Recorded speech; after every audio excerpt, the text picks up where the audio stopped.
সুলতানা রহমান। আমি সুলতানা রহমান বলছি এবং আমি আজকে বিশেষ আয়োজন আমার, সেটি হচ্ছে যে আপনারা জানেন যে গতকাল থেকেই মানে আজকে মানে গতকাল বলতে গতকাল যেই বাংলাদেশে যেই দিন পার হয়েছে সেই দিনের কথা আমি বলছি। তখন থেকেই আপনার বাংলাদেশে একটু অস্থিরতা দেখা যাচ্ছিল, বেশ ভালোভাবেই ভালো রকমের অস্থিরতা, যেখান থেকে বলা হচ্ছে যে আজকে হঠাৎ করে আকস্মিকভাবেই প্রধান উপদেষ্টার বাসভবন যমুনা ঘেরাও করে রেখেছে এই বৈষম্য বিরোধী আন্দোলন না, আমি বলবো যে তারা একটি নতুন রাজনৈতিক দল গঠন করেছে হাসনাত নাহিদরা। এবং আমি যদি একটু দেখি তারা এখন এই মুহূর্তে সেখানে অবস্থান করছেন এবং তাদের দাবি একটাই যে আওয়ামী লীগকে নিষিদ্ধ করতে হবে। এর বাইরে আপনারা জানেন যে ভারতে বেশ খারাপ অবস্থা, মানে ভারত পাকিস্তান যে যুদ্ধ এটি ক্রমাগত সেখানে বোমা হামলা, মিসাইল, ড্রোন হামলা হচ্ছে, দুই দেশ একে অপরের পাল্টা জবাব দিচ্ছে, খুবই বাজে অবস্থা। কতদিন এই যুদ্ধ চলতে পারে এটি নিয়েও কথা বলবো। আমার সঙ্গে এর মধ্যে যুক্ত হয়েছেন লেখক, সাংবাদিক, গবেষক মঞ্জুরুল হক। যারা মঞ্জুরুল হক, আপনাকে স্বাগত জানাচ্ছি আমি সুলতানা রহমান। জি, আমি যদি শুরুতে একটু যাই যে হঠাৎ করে আকস্মিক ভাবে কেন এই নাহিদ তারপরে হচ্ছে গিয়ে হাসনাতরা প্রধান উপদেষ্টার বাসভবনটি ঘেরাও করে রেখেছে, কারণটি কি? মানে আমরা জানি যে একটা কোনো পারপাসফুলি তারা তাদের প্রত্যেকটা অ্যাক্টিভিটির একটা পারপাস থাকে, এইটার পিছনে কি রহস্য কাজ করছে? তারা আওয়ামী লীগের নিষিদ্ধের দাবিতে আকস্মিক ভাবে প্রধান উপদেষ্টার বাসভবন ঘেরাও করেছে। এটা হচ্ছে এটা আগে থেকেই দাবিটা ছিল তাদের। তারপর প্রথম থেকেই ছাত্রলীগ নিষিদ্ধ করার পরে তারা দেখেছিল যে ছাত্রলীগ নিষিদ্ধ করাটাই হচ্ছে শেষ কথা না।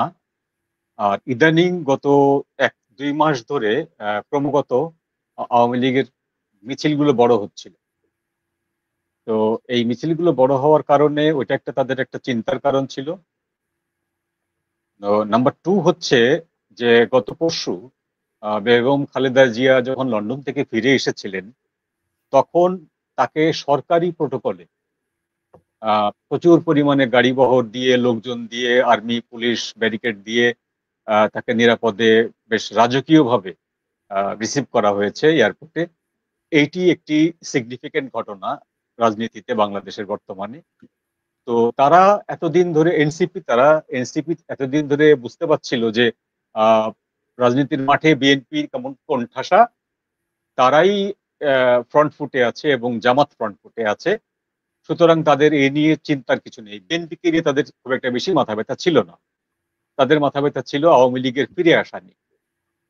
তো যখন তারা দেখলো যে খালেদা জিয়াকে সরকার প্রটোকল দিল এবং খালেদা জিয়া বিপুল পরিমাণে কর্মী সমর্থক সহ রাজকীয় ভঙ্গিতে ঢাকা এয়ারপোর্টে ল্যান্ড করলেন এবং উনি হুইল চেয়ারে না, উনি হেঁটেই বেরিয়ে আসলেন। তো এই ইঙ্গিতটি এনসিপির জন্য মোটেই কোনো শুভ ইঙ্গিত না। অর্থাৎ বিএনপি মাঠে আবার 1 নম্বর পজিশন দখল করার জন্য আগামীতে হাজির হতে পারে, এইরকম একটি শঙ্কা তাদের ভিতরে আছে। নাম্বার 2। নাম্বার 3 হচ্ছে টেকনাফ ঘিরে যে অস্থিরতা চলছে আমাদের, সেখানে এখন চলছে নানা ধরনের গুজবের কথা, নানা ধরনের ডিসইনফরমেশন, মিসইনফরমেশন। কেউ কেউ বলছে যে ওখানে আজকে ঢাকায় একটি মার্কিন বিমান অবতরণ করেছে, সেখানে একটি বিশেষ পার্সেল ছিল, বিশেষ কার্টুন ছিল। যদিও এই সব নিউজের কোনো সত্যতা পাওয়া যায়নি, এখন পর্যন্ত কোনো মিডিয়াতে এটা স্বীকার করা হয়নি যে ওখানে কি এসেছে বা কারা যাচ্ছে। এরই ভিতরে খবর পাওয়া যাচ্ছে যে পাকিস্তানের বাংলাদেশের যে রাষ্ট্রদূত, তিনি এ মাসের শুরুতে হঠাৎ করে টেকনাফ সফর করেছেন, রোহিঙ্গা ক্যাম্প সফর করেছেন। এইটি হচ্ছে খুব সমসাময়িক সময়ের ভিতরে তার দ্বিতীয়বারের সফর। তো সবকিছু মিলিয়ে টেকনাফ, শিলখালী ওই অঞ্চলে করিডোর নিয়ে যে উত্তেজনা চলছে, যে চাপানুতর চলছে, যে ডিনায়েল গেম চলছে সরকারের ভিতরে, সরকারের এক পক্ষ বলছে যে এটা আমরা দিইনি, আর এক পক্ষ বলছে যে না দিয়ে উপায় নেই।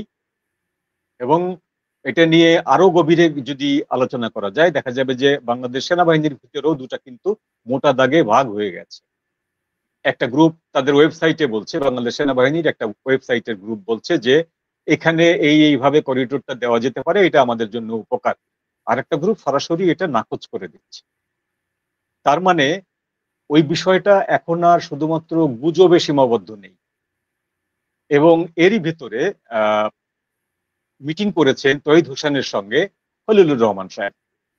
তৌহিদ হোসেন হঠাৎ করে বুঝতে পারছেন যে দায়িত্বপ্রাপ্ত পররাষ্ট্র উপদেষ্টা তিনি, কিন্তু পররাষ্ট্র বিষয়ে অযাচিতভাবে মন্তব্য করছেন এনসিপির রাজনৈতিক সদস্যরা, বিভিন্ন উপদেষ্টারা, ইভেন নতুন যে এনএসএ, তিনি সরাসরি ডিক্লেয়ার করেছেন একটি দুঃসাহসিক কথা, সেটা হলো যে এটা নিয়ে যে যাই বলুক না কেন আমরা ওগুলো পাত্তা দেই না। করিডোর নিয়ে বা রাখাইনের সাথে সম্পর্ক নিয়ে বা মিয়ানমারের সাথে সম্পর্ক নিয়ে যে যাই বলুক আমরা এই বিষয়গুলোকে পাত্তা দেই না। তো এই বক্তব্যটা কিন্তু সরকারের বক্তব্য না, এই বক্তব্যটা হচ্ছে এনএস এর বক্তব্য।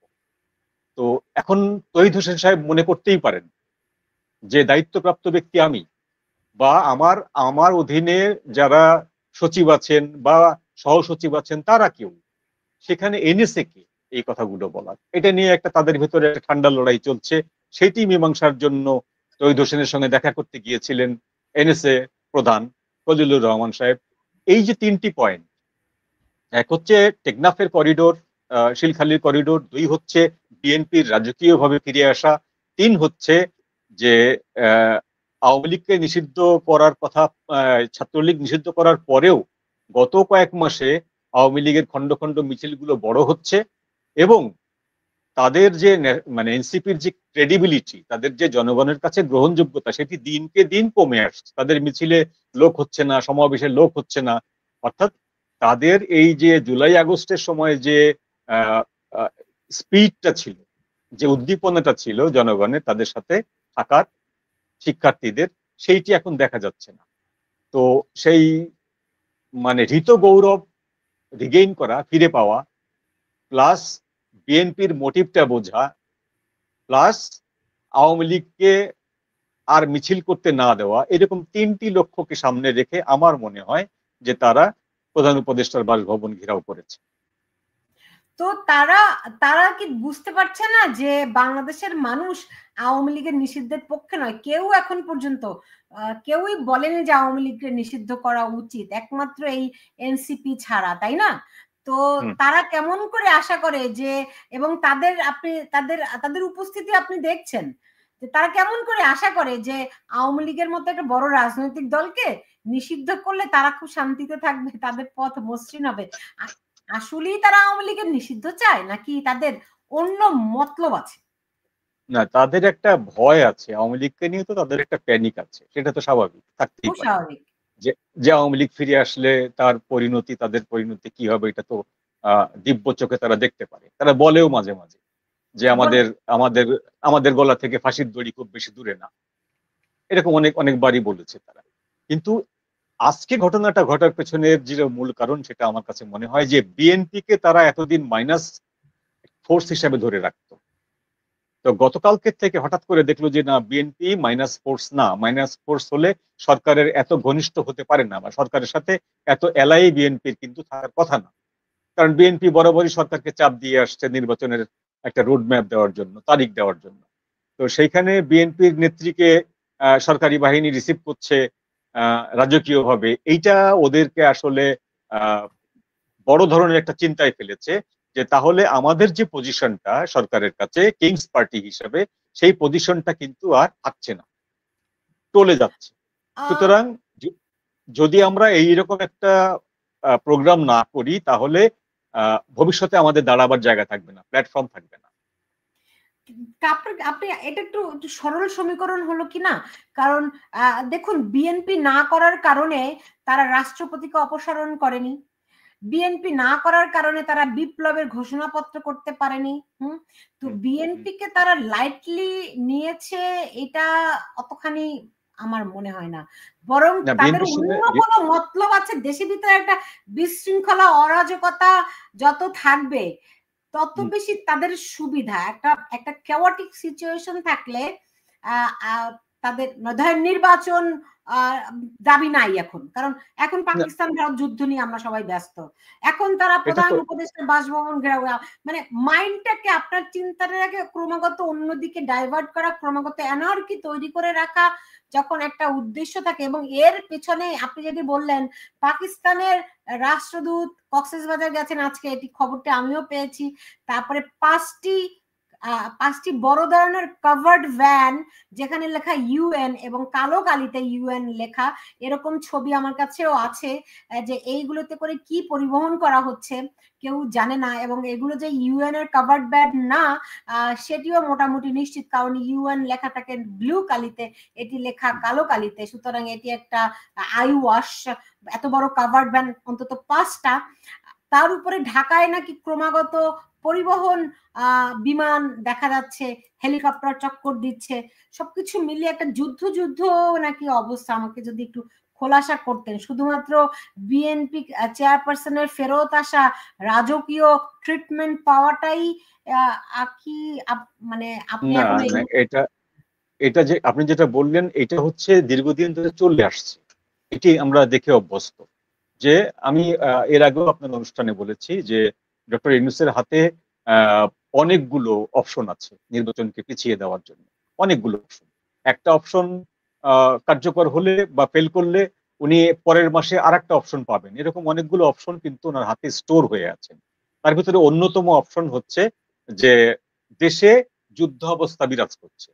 তো এই যুদ্ধ অবস্থা বিরাজ করছে, তো এটা আগস্ট মাসের পর থেকেই আইন শৃঙ্খলা পরিস্থিতি ঠিক নেই, যেখানে সেখানে মানুষ মব জাস্টিস হচ্ছে, মব ভায়োলেন্স হচ্ছে, মানুষ খুন হচ্ছে, এটা তো যুদ্ধ অবস্থায়। তারপরে এক গ্রুপ সরাসরি গৃহযুদ্ধের হুমকি দিচ্ছে, আওয়ামী লীগ মিছিল করতে নামলে আওয়ামী লীগের নেতাকে পাচ্ছে না, তার স্ত্রীকে তুলে নিচ্ছে, তার সন্তানকে তুলে নিচ্ছে। যে এই ধরনের যে একটা মব ভায়োলেন্স বা মব জাস্টিসের নামে তারা যে একটা এনার্জি করছে, এটা তো কন্টিনিউশন হচ্ছে, চলছে, আগস্ট মাস থেকে চলছে। এটা এটা কিন্তু হচ্ছে স্থায়ীভাবে এই এনার্জিটাকে তৈরি করে রাখা, এটা তো আছেই। আমি যেটা বলছি যে নতুন তিনটি কারণ হচ্ছে যে 3টি কারণ একটু আগে যেটা বললাম, যে সেই 3টি কারণ হচ্ছে তারা বিএনপির সাথে তাদের যে একটা বোঝাপড়া ছিল যে বিএনপি কেও আওয়ামী লীগের পরিণতি ভোগ করতে হবে, তারা কিন্তু এই হুমকি বহুবার দিয়েছেন। তো বিএনপিকে সেই জায়গা থেকে বিএনপিকে তারা কিন্তু আবিষ্কার করছে কালকের থেকে যে বিএনপিকে কিন্তু অত সহজে পরাস্ত করা যাবে না, এবং বিএনপিকে একটা ভয় দেওয়ার একটা ইচ্ছা হতে পারে আজকের এই সমাবেশ করে, যে আপনারা যদি আমাদের কথা মতো বা না চলেন সেক্ষেত্রে আপনাদের আওয়ামী লীগের পরিণতি বরণ করতে হতে পারে। তো এই ধরনের একটা প্ল্যান থেকে এই এনার্জি গুলো সৃষ্টি হচ্ছে। এখন দেখার বিষয় হচ্ছে যে এইটাকে সরকার কিভাবে হ্যান্ডেল করে। সরকার যদি এই মবের কাছে পরাজিত হয়, যদি কালকেই সরকার ঘোষণা করে দেয় যে ঠিক আছে যুবলীগ নিষিদ্ধ, আওয়ামী লীগকে মূল কোর আওয়ামী লীগ বাদ দিয়ে অন্যান্য আওয়ামী লীগের শাখা সংগঠন সব নিষিদ্ধ, এটি হয়তো বলে দিল, বা সরকার যদি সরাসরি আওয়ামী লীগকেও নিষিদ্ধ করে দেয়, তাহলেও কি এই এনার্কিটা বন্ধ হবে? বন্ধ হবে না। তখনও কিন্তু এই এনার্কিটা চলতে থাকবে, এই জন্য যে নির্বাচন না, আমরা আগে সংস্কার চাই, সংস্কারের পরে আমরা স্থানীয় নির্বাচন চাই, স্থানীয় নির্বাচনের পরে আমরা গণভোট চাই, গণভোটের পরে যদি জনগণ ডক্টর ইউনূসকে আরো 5 বছর সময় দেন তাহলে 5 বছর নির্বাচন হবে না। যদি জনগণ বলে 2 বছর পর নির্বাচন, তাহলে 2 বছর পর নির্বাচন। প্ল্যান তো সব ছককাটা আছে, সব তো ঠিক করা আছে। একটা জিনিস এখানে অবশ্যই একজন মন্তব্য করেছেন, আপনি দেখতে পাচ্ছেন যে করিডোর চট্টগ্রাম বন্দর বিষয় নিয়ে কথা না বলতে ডক্টর ইউনূসের ইশারা এনসিপি এই নাটক করছে। হ্যাঁ, মানুষের ভিতরে কিন্তু এদেরকে নিয়ে খুব যে ভালো কোনো ইয়ে আছে তা কিন্তু না, তাই না? না, ইমপ্রেশন ভালো না, মোটেই ভালো না, একদমই না। এই যে করিডোর ইস্যু, হ্যাঁ, একই কথাই বলছে আরো একজন এরকম কথা বলছে। এরা যে আরেকজন বলছে এরা কত হাজার লোক নিষিদ্ধ চায় আর কত কোটি মানুষ আওয়ামী লীগকে চায়। হ্যাঁ, তো এগুলি তো বাস্তবতা আছেই, কিন্তু সবকিছু মিলিয়ে আপনি একটা জিনিস লক্ষ্য করেছেন কিনা, এর আগেও দেখেছি যে হাসপাতালে জুলাইয়ের যে আহতরা আছে কিছু হলেই তারা বেরিয়ে আসে একদম চকচকে টকটকে, আপনার ব্যান্ডেজ বাঁধা, বোঝা যায় না যে তারা 9 মাস হাসপাতালে আছে এবং প্রয়োজন হলেই তারা আবার বেরিয়ে আসে। হ্যাঁ, এটা খুব ইন্টারেস্টিং না? মানে মানুষের কি আর বুঝতে কিছু বাকি থাকে? এরা কোথা থেকে আসে এবং তাদের মতলবটাই বা কি? মানুষের ওই ইমোশন গুলোই এখন ভোঁতা করে ফেলেছে তারা। তারা মানুষ মনে করছে, তারা আসলে নাটক করছে। এটা হয় কি যে মিথ্যা এমন একটা জিনিস, আপনার যেটা বলতে গেলে ওটার সাথে মিথ্যার আবার সিস্টার কনসার্ন তৈরি হয়, মিথ্যার শাখা প্রশাখা তৈরি হয়, মিথ্যার ভাই বোন আত্মীয় স্বজন তৈরি হয়। তো আমরা দেখে আসছি গত আগস্ট মাস থেকে অনেক নিহত সমন্বয়ক বা নিহত বৈষম্য বিরোধী ছাত্র আন্দোলনের নেতারা ফিরে এসেছেন, অনেকেই ফিরে এসেছেন। সংখ্যা গুণে আমি বলতে পারবো না ঠিক কতজন, কিন্তু অনেককেই আমরা দেখেছি সামাজিক মাধ্যমে যে আগস্ট মাসে মারা গেছিলেন, জুলাই মাসে আগস্ট মাসে মারা গেছিলেন, উনি সেপ্টেম্বরে ফিরে এসেছেন, অক্টোবরে ফিরে এসেছেন, এরকম ঘটনা তো ঘটেছে, আমরা দেখেছি। এখন ঘটনা হলো এবং আমার যে আমার অনেকগুলো ঘটনা হ্যাঁ, ঘটেছে। অনেকগুলো ঘটেছে, ওই জন্য বললাম যে সংখ্যাটা আসলে ম্যাটার করে না, কিন্তু ফিরে এসেছেন যে তার ছবিও দেখা যাচ্ছে যে ওই ওই মারা যাওয়ার সময় তার যে আত্মীয় স্বজনদের যে ছবি, যে আফসোসের যে স্ট্যাটাস গুলো, আর ফিরে আসার পরে তাদের তাদের যে সুক্রিয়ার স্ট্যাটাস গুলো পাশাপাশি দেখা যাচ্ছে।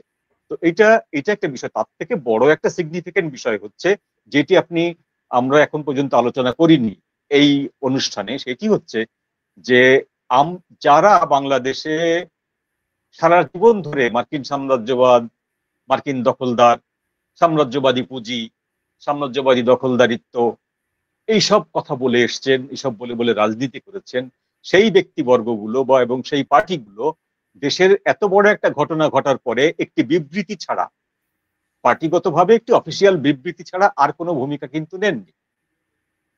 আপনার একটা অনুষ্ঠান দেখছিলাম আমি গত কালকে হ্যাঁ, আনু ভাইয়ের সাথে জি। এয়ার আপনার নিজুমের। তো সেখানে আনু ভাইকেও প্রশ্ন করা হয়েছিল যে আনু ভাই বিভিন্ন ভাবে ব্যাখ্যা দিয়েছেন যে এই করা হচ্ছে, সেই হ্যাঁ আমরা তো বসে নেই, কিন্তু আমি তো জানি যে বসে আছে, আমি তো জানি যে বসে আছে। যখন আপনারা যখন যে উদ্দীপনা নিয়ে সুন্দরবনের রামপাল বিরোধী আপনারা মুভমেন্ট করেছেন, সেই উদ্দীপনার এক অংশ দিয়েও কিন্তু আপনারা করিডোর বিরোধিতা করেন। আনু ভাইদের যে সংগঠন, সেই সংগঠনও করেনি, এখন নতুন যে সংগঠনটি ওনারা করেছেন সেটি করেনি, ওনাদের পত্রিকা থেকেও করা হয়নি, এবং অন্যান্য যে বাম দলগুলো আছে সেই বাম দলগুলো কিন্তু বিবৃতি দিয়েছে যে সরকারের এটা উচিত হয়নি, আমাদের সাথে বসে করা উচিত ছিল। জাস্ট বিএনপির যে বিবৃতিটা, সেই বিবৃতিরই কপি, যে এটা আমরা মেনে নিতে পারি না। কিন্তু এটার প্রতিবাদে, এইটা রুখে দিতে কর্মসূচি নেওয়া, এটা কিন্তু এখন পর্যন্ত কেউ নেয়নি। খুবই আশ্চর্যজনক বিষয়। হয় না, তারা এটা বিশ্বাস করছেন না। আমি কালকে প্রশ্ন করেছিলাম আনু স্যারকে যে আপনারা লং মার্চ কবে করবেন? হ্যাঁ, তো উনি বলছে করবেন প্রয়োজন হলে। আওয়ামী লীগ চায় খুব তাড়াতাড়ি করে করি। তো এখন আমাদের হাতে আসলে কি খুব যথেষ্ট পরিমাণ কি সময় আছে? বিশেষ করে তারা লং মার্চ, আমি তো এই কথাটা আগেও বলি যে বিএনপি যত, ওদের কর্মী সংখ্যা যত বড় সংগঠন বাংলাদেশে আওয়ামী লীগের পরে, সেই কর্মী সংগঠন মানে সেই রকম শক্তিশালী একটা দল হয়ে যেভাবে বোল্ডলি ডক্টর ইউনূসের কাছে বক্তব্য পেশ করার কথা, সেটা কি ফখরুল ইসলাম আলমগীর সাহেব করতে পারেন? পারেন না। উনি প্রতিবার হতাশ হন এবং হতাশ হয়ে ফিরে এসে সাংবাদিকদের সাথে বলেন যে আমরা ওনার বক্তব্যে হতাশ, উনি কোনো রোড ম্যাপ আমাদেরকে দেননি, আমরা এই ব্যাপারে নাখোশ। কিন্তু কেন দেবেন না? দিতে হবে। ডিসেম্বরের ভিতরে নির্বাচন হতে হবে বা জুলাইতে রোড ম্যাপ দিতে হবে, এরকম কিন্তু স্ট্যাগনেন্ট কোনো বক্তব্য কিন্তু ফখরুল ইসলাম আলমগীর সাহেব দিতে পারেন না, ডিউ টু, এরা সবাই কিন্তু জানেন, আনু ভাইও জানেন, ফখরুল ইসলাম আলমগীর সাহেব জানেন যে এইটি আমাদের সরকার। এই যে আমাদের সরকার, আমাদের সরকারের জায়গা থেকে কিন্তু তারা এখন আর সরে আসতে পারছে, বলতে পারছে না এটি ডক্টর ইউনূসের সরকার, এর সাথে আমাদের কোনো সম্পর্ক নেই। না, সাহস অলরেডি করে কিন্তু এই কথাটা বলে। আনু মোহাম্মদ স্পষ্ট করেই বলেছেন যে এর বিরুদ্ধে আন্দোলন গড়ে তুলতে হবে। তিনি বলেছেন, তিনি বলেননি যে তা নয়। আপনি খেয়াল করে দেখবেন, ওনারা হয়তো এখনো আন্দোলন গড়ে তোলেনি, হুঁশিয়ারি দিচ্ছেন, কিন্তু উনি বলেছেন কালকে, স্পষ্টতই বলেছেন যে এর বিরুদ্ধে আন্দোলন আন্দোলন গড়ে গড়ে তুলতে তুলতে হবে। হবে। জি, হ্যাঁ, দেখি আমরা কবে ওনারা আন্দোলন গড়ে তোলেন। জি। এখানে এখানে আসাদুজ্জামান আজাদ একটি মন্তব্য করেছেন যে করিডোর ইস্যুতে আর্মিতে বিভক্তি দেখা দিয়েছে, সেনাপ্রধান করিডোরের বিপক্ষে অবস্থান নিয়েছেন, সেনাপ্রধানকে ভয় দেখানোর জন্য আজকের যমুনা নাটক। এটা এই যমুনার ঘটনাটা অনেক কিছুর জন্যই হতে পারে, এটা আমরা তো আসলে গেস করতে পারি, অনুমান করতে পারি, এটার কোনো তো আসলে অথেন্টিসিটি নেই।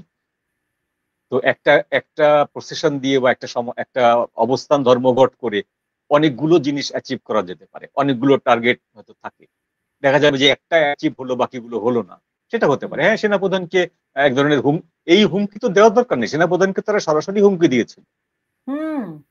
তো সরাসরি হুমকি দেওয়ার পরে সেনাপ্রধান তো এটার কোনো কাউন্টার করেননি, তিনি এটাকে বাকওয়াজ বলে বা এদেরকে অসত্য বলে বা এদেরকে প্রলাপ বকছে, শিশু সুলভ, বালকিল্যতা এইসব বলে উনি এড়িয়ে গিয়েছে। কোন জুডিশিয়াল দেখেন আজকে 9 মাস হয়ে গেছে এরা রাস্তায়, হ্যাঁ, স্কুল নাই, কলেজ নাই, এরা কি বোঝে যে এদের ভবিষ্যৎ ধ্বংস হয়ে যাচ্ছে, অলরেডি গেছে? ট্র্যাজেডি হচ্ছে এটাই যে বিশ্বের প্রথম সম্ভবত শান্তিতে নোবেল জয়ী ডক্টর ইউনূস, যিনি জাতিকে যুদ্ধের জন্য প্রস্তুত হতে বলেন, শিক্ষিত হওয়ার জন্য প্রস্তুত হতে বলেন না, এটা বড় ট্র্যাজেডি। এবং তাদেরকে ঘরে ফিরে যাওয়ার জন্য কোনো তাড়া নেই, বরং তাদেরকে মাঠে রাখাটাই ইউনূস সরকারের একটি উদ্দেশ্য। হ্যাঁ হ্যাঁ হ্যাঁ, একজন অভিভাবক একজন সরকার প্রধানের প্রধান কর্তব্য হচ্ছে যে ছাত্ররা আন্দোলন করেছিল, বিপ্লব করেছিল, অভ্যুত্থান করেছিল, যাই করেছিল, তারা এখন শিক্ষায় ফিরে যাবে, তারা দেশের জন্য পড়াশোনা করবে, তারা পড়াশোনা করে মানুষের মতো মানুষ হবে। তারা যাক বা না যাক এটি পরের প্রশ্ন, প্রথম প্রশ্ন হচ্ছে একজন গার্ডিয়ান হিসাবে এইটি বলা কর্তব্য, সরকার প্রধান হিসাবে তো বটেই। তার বদলে তিনি বলছেন যে সবাইকে যুদ্ধের জন্য প্রস্তুত হতে হবে। এইটি সম্ভবত নোবেল বিজয়ী কোন নোবেল লরিয়েটের পক্ষ থেকে প্রথম এরকম একটি ঘটনা যে যুদ্ধের জন্য প্রস্তুত হতে বলা। আপনার মানে এই বিষয়ে আর কি বা বলবো, তো উনি কোন যুদ্ধের কথা বলেছেন বলে আপনার মনে হয়? এখন আমার তো মনে হচ্ছে বাংলাদেশ শুরু থেকেই, ডক্টর ইউনূসের সরকার শুরু থেকেই কোনো না কোনো ভাবে যুদ্ধে জড়াতে চায়, যুদ্ধ ইনভাইট করতেছে, আসো আসো আসো, বা আমি কাউকে একটু পায়ে পাড়া দিয়ে ঝগড়া করে যুদ্ধ লাগিয়ে দেই, মানে তাদের একটা উদ্দেশ্য হচ্ছে যুদ্ধ লাগানো। এখন এই যে পাক ভারত যে যুদ্ধ, সেখানেও আমরা হয়তো জড়াতে চাইতেছি, বা এরকম কোন ইন্ডিকেশন আপনার কাছে আছে কিনা? হ্যাঁ, আমরা জড়াতে চাচ্ছি। আমরা ওটা যদি আমাদের রাষ্ট্রের ভেতরে যে যুদ্ধ অবস্থা, এটা কিন্তু সেনাবাহিনীর যুদ্ধ না, এটি হচ্ছে রাজনৈতিক দলগুলোর ভেতরে মতবিরোধ, মতদ্বৈততা নিয়ে যুদ্ধ। এটা আক্ষরিক অর্থে তাত্ত্বিক যুদ্ধ, এটা কিন্তু ওয়ারফিল্ডের কোনো যুদ্ধ না। কিন্তু উনি যখন বিমান বাহিনীর একটি সমাবেশে কথাটা বলেন এবং সেখানে সেনাপ্রধান উপস্থিত ছিলেন, সেনাপ্রধানের কোনো বক্তব্য ওনার বক্তব্যের ভিতরে আসেনি, সেনাপ্রধানের কোনো রেফারেন্স ওনার বক্তব্যের ভিতরে আসেনি, দুজনের একটা পরিষ্কার যে মতদ্বৈততা সেটা কিন্তু ফুটে উঠেছে। উনি স্পষ্ট করে বলেছেন যে যুদ্ধর জন্য প্রস্তুত হতে হবে এবং পরাজিত হওয়া যাবে না, জয়ী হওয়ার জন্য প্রস্তুত থাকতে হবে। তো এইটি ডেফিনেটলি আমরা ধরে নিতে পারি যে এইটা যে পাক ভারত যুদ্ধ চলছে, সেইটি যদি কোনোভাবে আমাদের এখানে ইনভেড করে, আমাদের এখানে এক্সপ্যান্ড করে, তাহলে সেটার জন্য আমাদের প্রস্তুতির কথা উনি বলছেন। যুদ্ধ থেকে অনেকগুলো বেনিফিট আসে। যুদ্ধ থেকে প্রথম বেনিফিট আসে হচ্ছে মাল্টিমিলিয়নিয়ার ব্যবসায়ীদের, তারা খাদ্য পণ্যের দাম বাড়িয়ে কোটি কোটি টাকা হাতিয়ে নিতে পারে। যুদ্ধ থেকে বেনিফিট আসে আর্মস ম্যানুফ্যাকচারারদের, তাদের প্রচুর পরিমাণে আর্মস এর অর্ডার আসে। যুদ্ধ থেকে বেনিফিট আসে একটি অস্থিতিশীল দেশের, যেখানে জনগণ নির্বাচন চাচ্ছে, সরকার নির্বাচন দিচ্ছে না, সেই দেশে যুদ্ধ একটা উপাদেয় বস্তু হিসাবে আবিষ্কার হতে পারে যে এই যুদ্ধ অবস্থা চলছে, এখন আর নির্বাচন আসবে না, এবং এখন যে বাংলাদেশের অর্থনৈতিক সংকট, সেই সংকটটাকেও চাপিয়ে দেওয়া যাবে যুদ্ধের ঘাড়ে, যে এই যুদ্ধটা না হলে কিন্তু আমরা এই সংকটটা ওভারকাম করতে পারতাম। যেহেতু এই যুদ্ধ শুরু হয়ে গেছে, পাকিস্তান ভারত যুদ্ধ, এই যুদ্ধের আমাদেরও অংশগ্রহণ হয়ে যেতে পারে, আমরাও আক্রান্ত হতে পারি। সুতরাং এই যে সামগ্রিক যে অর্থনৈতিক ব্যর্থতা আমাদের, এটি আসলে যুদ্ধের কারণে। তো অর্থনৈতিক ব্যর্থতা, আইন শৃঙ্খলার ব্যর্থতা, নির্বাচন নিয়ে দ্বিধা, সংকট, সবকিছুই কিন্তু চাপিয়ে দেওয়া যাবে যদি যুদ্ধটা পাক ভারত থেকে এক্সটেনশন হয়ে আমাদের এখানে চলে আসে। এখন এটা আমাদের তো একটা দেশে আমরা জানি, যারা মঞ্জুরুল হক, আমরা জানি যে পাকিস্তান থেকে বেশ কয়েকটি জাহাজ এসেছে, তখনই কথাবার্তা হচ্ছিল যে এতে এই জাহাজে করে বিপুল পরিমাণে অস্ত্র গোলা বারুদ এসেছে। কেউ এ ব্যাপারে কোনো কিছু খোলাসা করেনি যে আসলে জাহাজে করে কি এসেছে। এবং আজকে দেখলাম দুটো দুটো 5টি কাভার্ড ভ্যানের কথা আপনাকে বললাম। হ্যাঁ, তো আপনার কি লালমনিরহাটে এয়ার বেস সচল হয়ে গেছে এরকমটিও শুনতে পেয়েছি। আপনার কি মনে হয় যে এখন যেভাবে করে ভারত পাকিস্তান যুদ্ধ করছে, হ্যাঁ, একদম ক্রমাগত, আমি আমি পাকিস্তানের লাহোর থেকে কয়েকজন আমাকে জানিয়েছে যে তারা ক্রমাগত প্রতিনিয়ত বম্বিং এর শব্দ পাচ্ছে, ভারতের তরফ থেকে তাদের দিকে ছোড়া হচ্ছে। হ্যাঁ, আবার পাকিস্তানও কিন্তু পাল্টা জবাব দিচ্ছে ক্রমাগত। সেখানকার সবশেষ অবস্থাটা কিরকম যদি আমাকে একটু বলতেন, 1 নাম্বার। আর 2 নাম্বার, আমাদের এদিক থেকেও পাল্টা কোনো আঘাত ভারতের দিকে যেতে পারে কিনা, এরকম আশঙ্কা আছে কিনা? আচ্ছা, প্রথমে ভারতেরটা বলে নিয়ে। আজকে রাত 9টার সময় ভারত 6 তারিখে রাতের বেলায় রাত 1:03 যে আক্রমণটা করে, স্ট্রাইকটা করে অপারেশন সিঁদুর নামে, সেইটির পরে 7 তারিখের দিনটা গ্যাপ দিয়ে 8 তারিখে, অর্থাৎ মানে আজকে যে দিনটা পার হয়ে গেল, এই দিন সকাল থেকেই কিন্তু ভারতের বেশ কিছু অঞ্চলে, মানে ভারতের জম্মু কাশ্মীরের বেশ কিছু অঞ্চলে পাকিস্তান কিন্তু কামানের গোলাবর্ষণ করেছে। এবং সেখানে একটি শিখ গুরুদ্বারার উপরে এসে বোমা পড়েছে এবং সেখানে 13 জন নিহত হয়েছে। সেই 13 জনের ভিতরে 5টি শিশু আছে। সেই ঘটনাটি খুব মর্মান্তিক ঘটনা। একটি ধর্মস্থানে আক্রমণ করেছে। এখানে আক্রমণ করার পিছনে অনেক কারণ আছে। একটা হচ্ছে যে শিখদের যে খালিস্তান মুভমেন্ট আছে তাদেরকে উস্কে দেওয়া ভারতীয় সেনাদের বিরুদ্ধে। তো মোটামুটি ধরেন বিকানির, জয়সিলমার, জয়পুর, কুচ, হুঞ্জ, তারপরে হচ্ছে ইয়ে থেকে জম্মু কাশ্মীরের সুমা অঞ্চলে, জালালাবাদ অঞ্চলে প্রচুর জায়গায় কিন্তু পাকিস্তানের থেকে গোলন্দাজ বাহিনী আক্রমণ করেছে সারাদিন ব্যাপী। সারাদিনের এই আক্রমণের পরে রাত 9টার সময় ভারতীয় বিমান বাহিনী সরাসরি আক্রমণ করেছে লাহোরে, শিয়ালকোটে এবং পাকিস্তানের বড় বড় কয়েকটি জায়গাতে। এবং আইএনএস বিক্রান্ত নামে ওদের যে ইয়েটা আছে, আপনার নেভাল জাহাজটা, বিমানবাহী রণতরী, সেইটি থেকে করাচি বন্দরে মিসাইল ছোড়া হয়েছে। করাচি বন্দর এখন জ্বলছে। তো কার্যত লাহোর এখন অগ্নিগর্ভ অবস্থা। লাহোরের পাশে শিয়ালকোট, সেখানে আঘাত করা হয়েছে। তো এই পাকিস্তানের উপরে যে সরাসরি ভারতীয় সৈন্য ঢুকলো, এটা হচ্ছে বহুদিন পরে। কার্গিল যুদ্ধের সময়ও কিন্তু এইভাবে ইনভেড হয়নি, এই প্রথম ইনভেড হলো। তা ধারণা করা হচ্ছে যে কাশ্মীরের পুঞ্চ অঞ্চল দিয়ে, সেখান দিয়ে ওরা হয়তো ভারতের পাকিস্তানের যে 10টা বাংকার ছিল, বিশাল মাপের বাংকার ছিল, সেগুলো গুড়িয়ে দিয়ে সেখান দিয়ে হয়তো ইন করেছে ভারতীয় সোলজার। এই মুহূর্তে পাকিস্তান ভূখণ্ডে ভারতীয় সোলজার অবস্থান করছে। এটি হলো সর্বশেষ রাত 12:30টার পরে, এই 12:30টার পরের দিকের লাইভ যে খবরটি, সেই খবরটি আমি দেখলাম যে ওখানে তুমুল যুদ্ধ চলছে। এবং মানে মূল কথা হচ্ছে যে ভারত পাকিস্তানের সার্জিক্যাল স্ট্রাইক করছে। না, সার্জিক্যাল স্ট্রাইক না, এটা এখন শুরু হয়ে গেছে। এটা ফ্রন্টাল ওয়ার, অর্থাৎ সম্মুখ যুদ্ধ চলছে। সম্মুখ যুদ্ধ চলছে।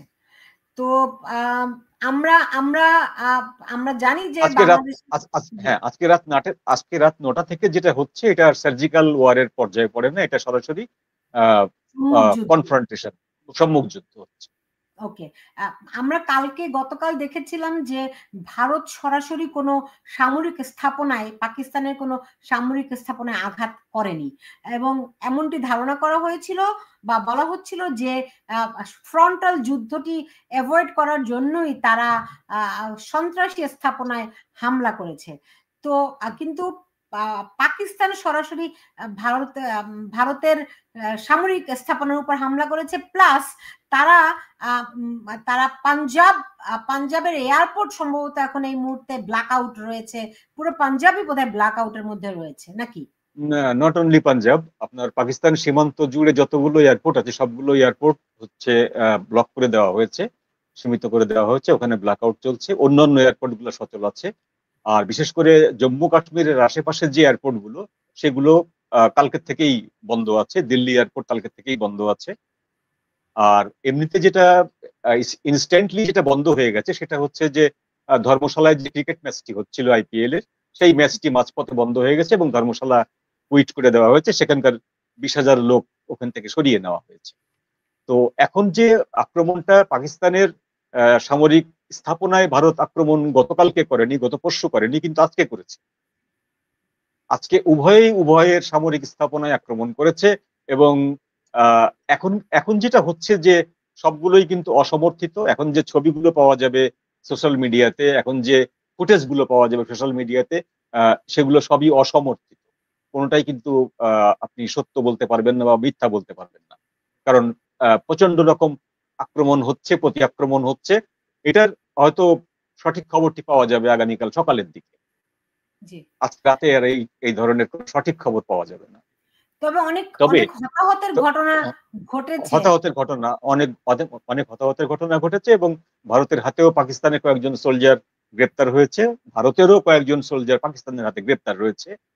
দুটোই ঘটছে, অর্থাৎ সমানে সমানে চলছে। কিন্তু পাকিস্তানের সবচেয়ে বড় ক্ষতি করছে হচ্ছে করাচির অদূরে যে দাঁড়িয়ে আছে আইএনএস বিক্রান্ত, ভারতের যে নৌজাহাজ, সেটি থেকে ছোড়া মিসাইল, সেটি আক্রান্ত হচ্ছে। এবং ভারত এখানে একটা টেকনিক্যাল পয়েন্টে আছে, সেটি হলো যে পাকিস্তানের কিছু কিছু অঞ্চলে আপনার জনবসতিপূর্ণ এলাকাতে জনগণের হাতে আর্মস তুলে দেওয়া হলে ওই যে হিউম্যান শিল্ড করা হয়, যেটা যেটা ইউক্রেনে করেছিল ইউক্রেনিয়ানরা, হিউম্যান শিল্ড করলে যেটা হয় যে কোনো প্রফেশনাল সেনাবাহিনী সিভিলিয়ানদের উপরে গুলি চালায় না। তো সেই জন্য ওই সাধারণ মানুষকে সামনে এগিয়ে দেওয়া হয়। তো পাকিস্তান সেই কাজটি করেছে লাহোরের কয়েক জায়গায়, শিয়ালকোটের কয়েক জায়গায়, পেশোয়ারের কয়েক জায়গায়, আপনার ইসলামাবাদের কয়েক জায়গায়। তো সেই জন্য আক্রমণগুলো এখন বেছে বেছে করতে হচ্ছে, যে যেন সাধারণ নাগরিকের উপরে আক্রমণটা না হয়, এই বিষয়টার উপরে।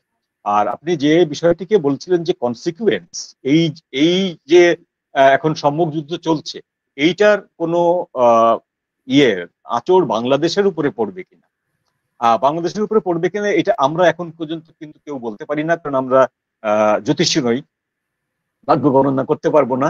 তবে যেটা হয় যে ভারতের পক্ষ থেকে অনেকদিন ধরে অভিযোগ করে আসা হচ্ছে যে আগস্ট মাসের যে সন্ত্রাসীরা জেল থেকে বেরিয়ে গিয়েছিল এবং যাদেরকে ছেড়ে দেওয়া হয়েছিল জামিনে, তাদের অনেকেই স্লিপার সেল হিসাবে ভারতের বিভিন্ন রাজ্যে, বাংলাদেশ সীমান্তবর্তী বিভিন্ন রাজ্যে তারা প্রবেশ করেছে।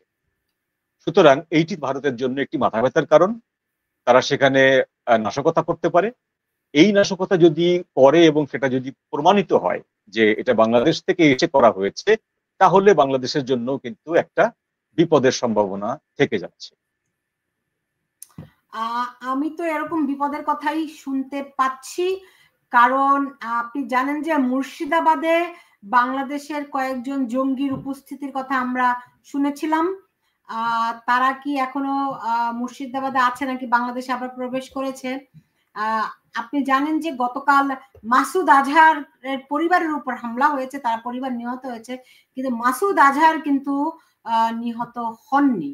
তিনি কোথায় আছেন আমরা জানি না। এখন একটি অসমর্থিত সূত্রে আমি শুনতে পেয়েছি, আমি আবারও আপনাকে বললাম, সেটি হচ্ছে গিয়ে মাসুদ আজহার নাকি বাংলাদেশে অবস্থান করছে।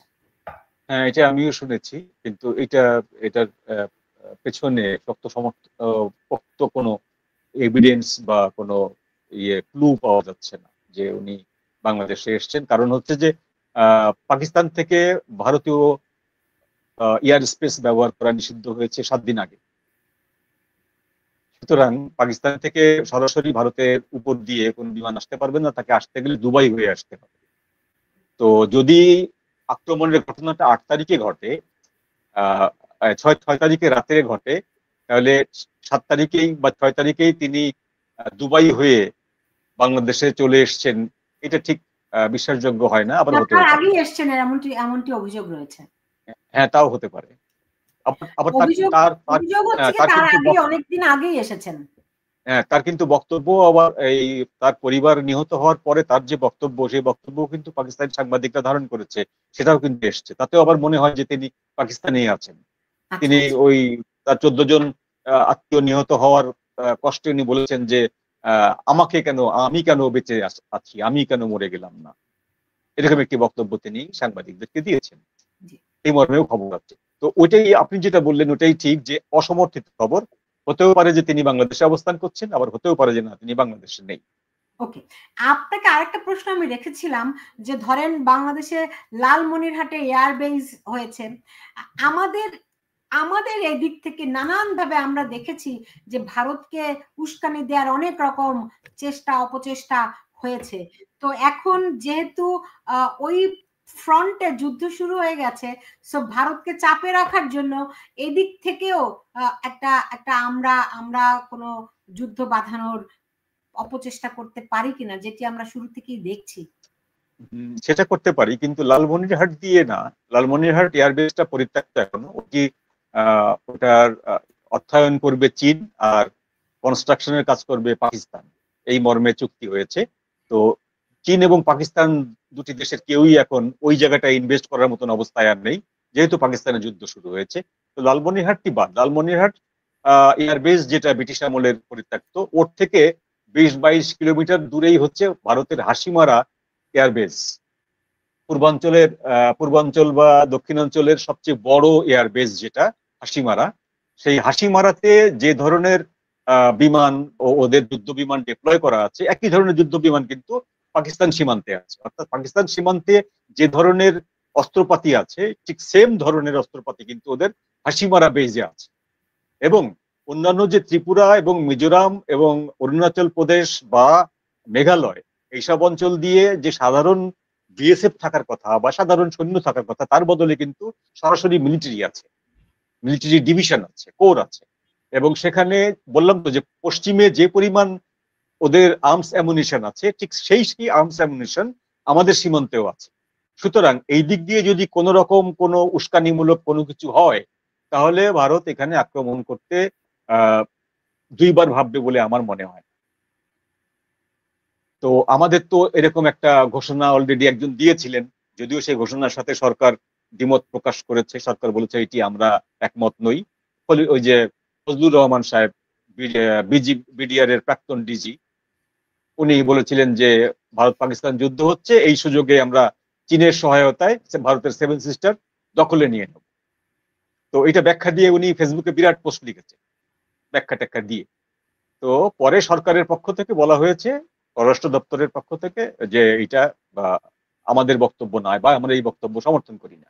এখন কথা হচ্ছে যে একজন দায়িত্বশীল ব্যক্তি, উনি কিন্তু একটি কমিশনের প্রধান।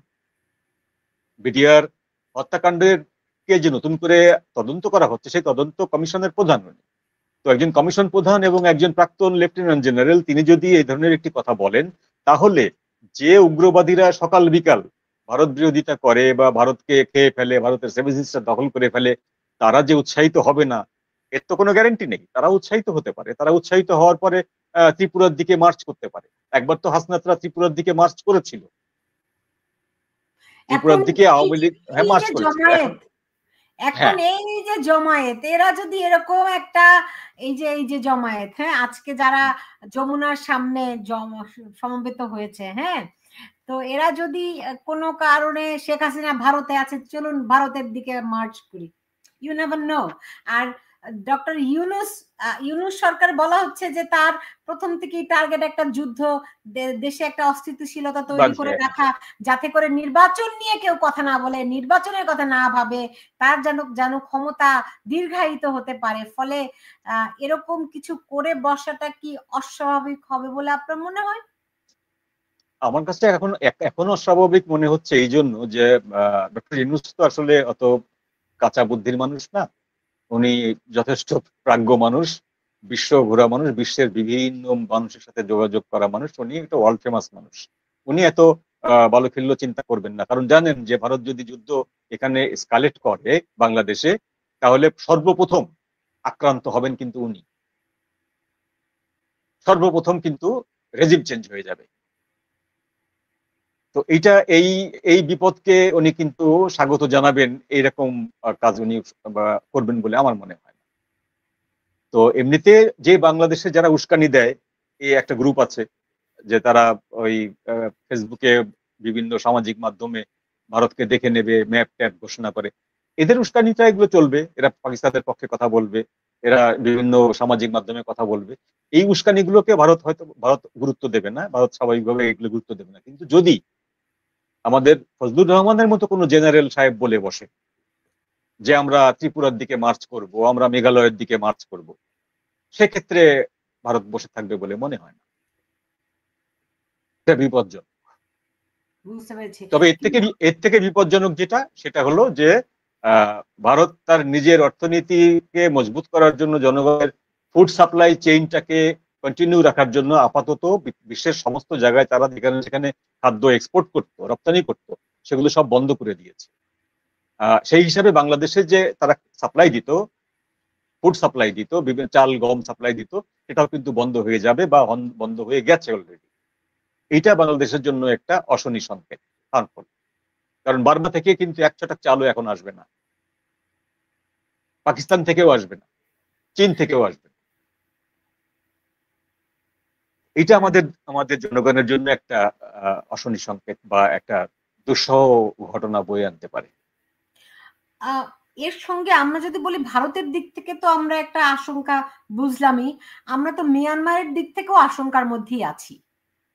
হ্যাঁ, যখন তখন মিয়ানমার অলরেডি আপনার ক্লিন চিট নিয়ে বসে আছে। মিয়ানমার বাংলাদেশকে চিঠি দিয়ে জানিয়ে দিয়ে সে অলরেডি একটা নিজেই একটা স্টার্টিং পজিশনে চলে গেছে, যে আমি তো জানিয়েছিলাম, আমি তো বলেছিলাম যে এর পরিণতি খারাপ হতে পারে, আপনারা তো পাত্তা দেননি। সুতরাং সে অ্যাটাক স্টার্ট করার যে মুড, সেই মুড কিন্তু সে অন করে রেখেছে।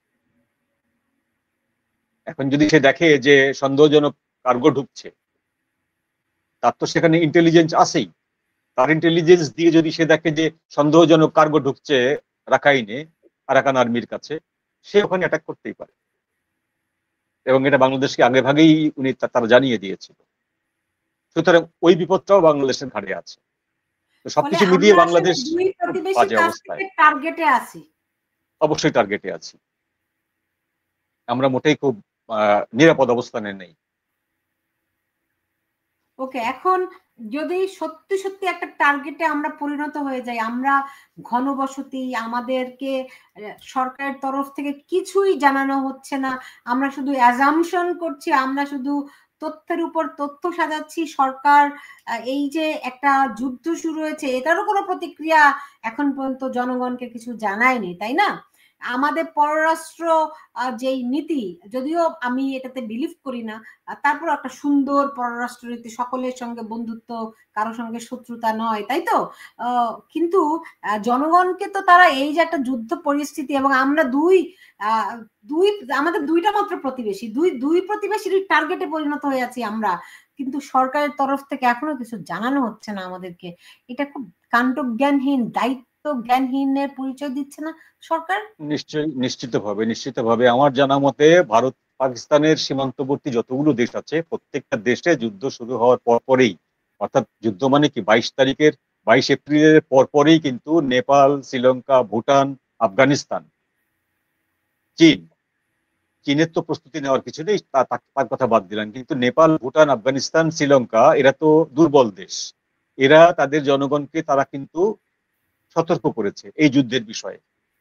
এই যুদ্ধের বিষয়ে তারা বিবৃতি দেওয়ার ব্যাপারেও সাবধান হয়েছে, যথেষ্ট সাবধান হয়েছে।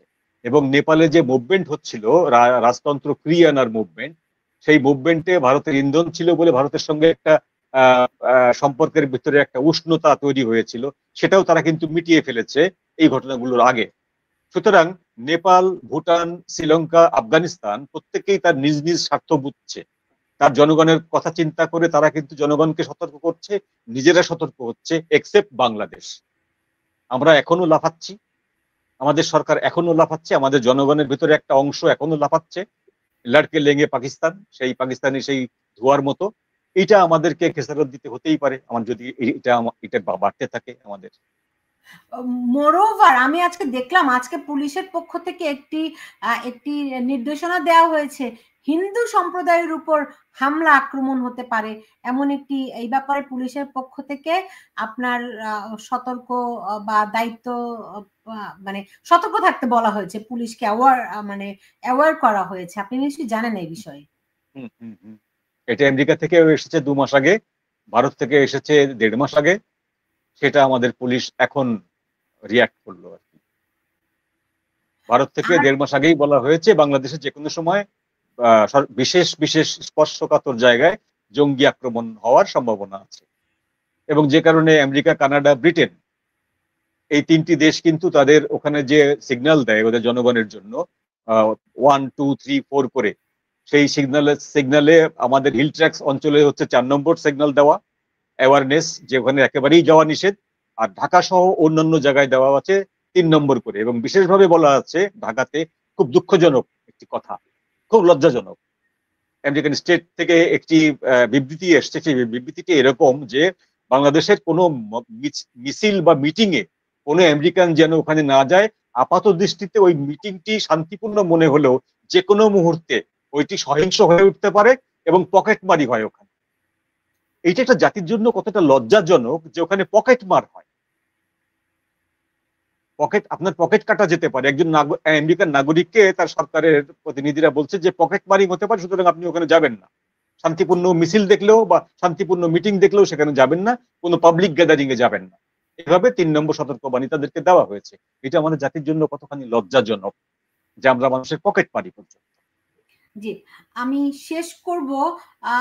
এই যখন অবস্থা, আমাদেরকে ইউনূস সরকার কিছুই জানাচ্ছে না, কিছুই বলছে না, এমনকি জনগণকে হুঁশিয়ারিও দিচ্ছে না।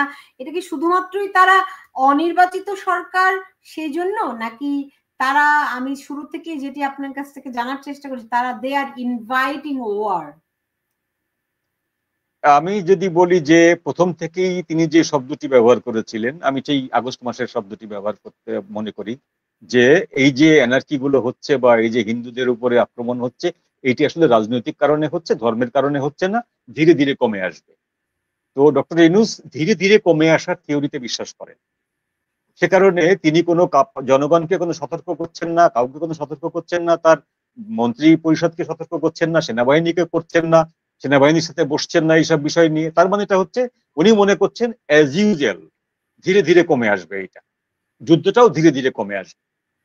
ব্যাপারটা এরকম। আর একটা হচ্ছে যে যদি না কমে, আমার তো সমস্যা নেই, আমাদের সরকারের তো সমস্যা নেই, নির্বাচনটা অনির্দিষ্টকালের জন্য পিছিয়ে যাবে, তখন তো আর কেউ ডিসেম্বর, জানুয়ারি বা জুন এরকম মেনশন করতে পারবে না, সেটাও হতে পারে।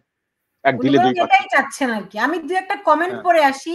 সেটি হচ্ছে, বলছেন ইউনূস রিসেট বাটন চেপে ফেলেছেন, তার বাটন চাপার অপশন শেষ, এখন সময় ইউনূসের বাটন চাপার। জনগণ যখন তার বাটন চাপবে তখন সে বুঝবে কোনটা বাটন আর কোনটা টনটন। মানে নিশ্চয়ই খুবই মানে স্যাটায়ার করে উনি বলেছেন, খুব ক্ষিপ্ত। করিডোর, আরেকজন বলেছেন যে করিডোর দিতেই আওয়ামী লীগ নিষিদ্ধের দাবির নাটক। ও, করিডোর মানে যাতে করে মিয়ানমারকে করিডোর দেওয়া হয়, সেটি দেওয়ার জন্য আওয়ামী লীগ নিষিদ্ধের এই নাটক করা হয়েছে। কিছু বলবেন নাকি এই বিষয়ে? না, এটা বলে এই বিষয়ে কথা বলেছি যে এটার এক ঢিলে অনেকগুলো পাখি মারার জন্য তারা আজকে বসেছে ওখানে। এক ঢিলে ওরা অনেক জানে যে আওয়ামী লীগ, ওরা জানে যে আওয়ামী লীগ নিষিদ্ধ করা যাবে না, কারণ আওয়ামী লীগ নিষিদ্ধ করতে গেলে জামাত এবং বিএনপির মতো দুটি বড় দলের কনসেন্ট নিতে হবে। শুধু তাই নয়, তারা তো আওয়ামী লীগ হ্যাঁ, নিষিদ্ধ করার জন্য রিট করেছিল, সেই রিট আবার তারা ফেরত উইথড্র করে নিয়ে ফেরত এসেছে, নিয়েছে। তাই না? হ্যাঁ, হ্যাঁ, তো তো এখন হিপোক্রেট। একবার যখন বিএনপি যখন সেখানে মত দেয়নি, অবশ্যই বিএনপি জামাত আবার সেখানে মত দেবে না, এটা তারা জানে, জেনেও তারা এটা করছে। ওই যে বললাম যে প্রথম যে টার্গেটটা, যে হৃত গৌরব, তাদের যে মূর্তি ছিল ওটা ধ্বংস হয়ে গেছে, সেইটাকে যদি রিগেইন করা যায়, ফিরিয়ে আনা যায়। জি, আরো অসংখ্য কমেন্ট আছে। এই সমস্ত কমেন্ট গুলো লাইভ শেষ হওয়ার না, পরে সবগুলো পড়ার দরকার নেই, অনেক রাত হয়েছে। হ্যাঁ, শেষ। আমাকে এখানে শেষ একজন করি বলছে আমরা। যে ভারতের করাচি বন্দর তছনছ করে দিয়ে, করাচি বন্দর তছনছ করে দিয়েছে ভারত। আসলে আমরা কেউ যুদ্ধ চাই না, বাংলাদেশে তো না, অবশ্যই না, চাই না, কিন্তু আমরা ভারত, বাংলাদেশ, পাকিস্তান, আমরা এত কাছাকাছি দেশ, যদিও পাকিস্তানের সঙ্গে আমাদের খুবই তিক্ত সম্পর্ক। আমি আমি নিশ্চয়ই কি বলবো, 71-এর কথা কখনোই ভোলার নয়। তারপরও চাই না যে যুদ্ধ লাগুক কোথাও, তাই না? হ্যাঁ, সেটা যুদ্ধ সবার জন্যই ক্ষতি বয়ে আনে। যুদ্ধ কখনোই ভালো কিছু বয়ে নিয়ে আসে না। যাই হোক, মঞ্জুরুল হক, আপনি আমাকে সময় দিয়েছেন, আপনাকে অনেক ধন্যবাদ জানাচ্ছি আমার সঙ্গে আজকে যুক্ত হওয়ার জন্য। আপনি ভালো থাকুন। হ্যাঁ, ধন্যবাদ। আপনি ভালো থাকুন। আপনার মাধ্যমে দর্শক সকলকে শুভেচ্ছা। জি। শুভরাত্রি। দর্শক, এই ছিল আমার এখনকার আয়োজনে। দেখছেন সুলতানা রহমান, সুলতানা রহমানের বিশেষ আয়োজন। সুতরাং আপনারা যে যেখানে আছেন সবাই ভালো থাকুন, নিরাপদে থাকুন, সেই প্রত্যাশা রেখে বিদায় নিচ্ছি।